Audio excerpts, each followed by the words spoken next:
Since the day I was born, my family has always loved and nurtured me to their full potential. As a child, I woke up every day knowing that my parents would do anything and everything for me. Being raised Turkish in America had its challenges. I was taught Turkish from the moment I could speak. Going to school not knowing a single word of English was very challenging.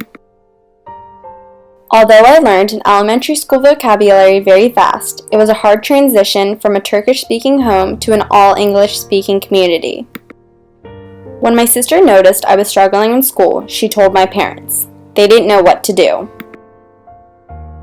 With the poor English that my parents had, they went to my teacher and asked for help. My teacher suggested reading a book to me every night before bed to make me feel more comfortable.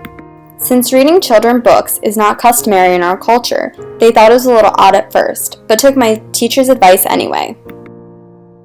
I remember going to the public library and being told to pick out a book, any book I wanted, and so I did. I picked out Guess How Much I Love You by Sam McBratney.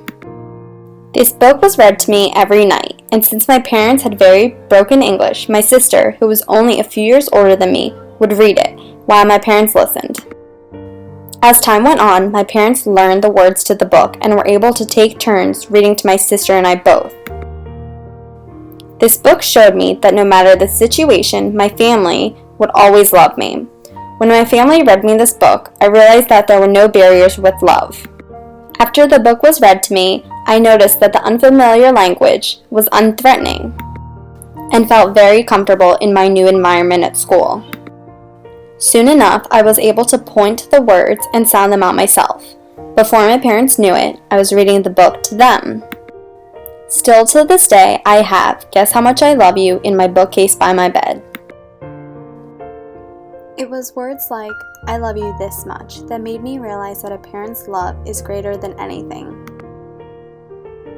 One day, when I have kids of my own, I plan to read this book to them.